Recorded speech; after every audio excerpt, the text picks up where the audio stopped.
Mummy આ શું બનાવ્યું છે? હળદર આંબા હળદર સમારી છે. હા હા ગાઈસ, શિયાળો છે એટલે હળદર ને આંબા હળદર બહુ જ આવે છે. તો અથાણા તરીકે ખાવાની, નાસ્તામાં પણ ખાવાની મજા આવે છે અને હેલ્થ માટે પણ બહુ સારી છે. આમાં કઈ રીતના મમ્મી આ સમારી નાખવાની પછી? મીઠું ને લીંબુ નીચોવી નાખવાનું. હા હા, આ તો મમ્મી છે એ મીઠું નાખે છે અને આ છે એ લીંબુ નાખવાનું, એટલે એનો ટેસ્ટ બહુ સરસ આવે. એકલી આપણે ન ખાઈ શકીએ, એટલી બધી મજા ન આવે, પણ મમ્મી આમાં મીઠું અને લીંબુ અને એકદમ ઝીણી સમારે એટલે બહુ જ મજા આવે ખાવાની. બ્લેક થઈ જાય એટલે લીંબુ નાખવું પડે. હા, અને બ્લેક પણ થઈ જાય. અને આ કેટલા દિવસ સારી રહી? ફ્રીજમાં સારી રહે બે.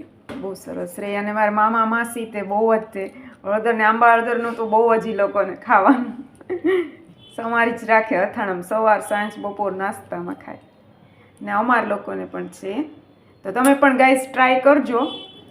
કોઈ પણ પ્રકારનું ઇન્ફેક્શન કે કાંઈ પણ હોય તો આનાથી હાડકા મજબૂત. હા, હાડકા પણ મજબૂત થાય. બહુ સારી. અને શિયાળામાં ગરમાહટે રહી, ગરમ છે હળદર એટલે બધા ફાયદા છે. હા, શરદી ઉધરસમાં પણ ફાયદો થાય છે. એટલે સરસ છે, બહુ જ મજા આવે ખાવાની.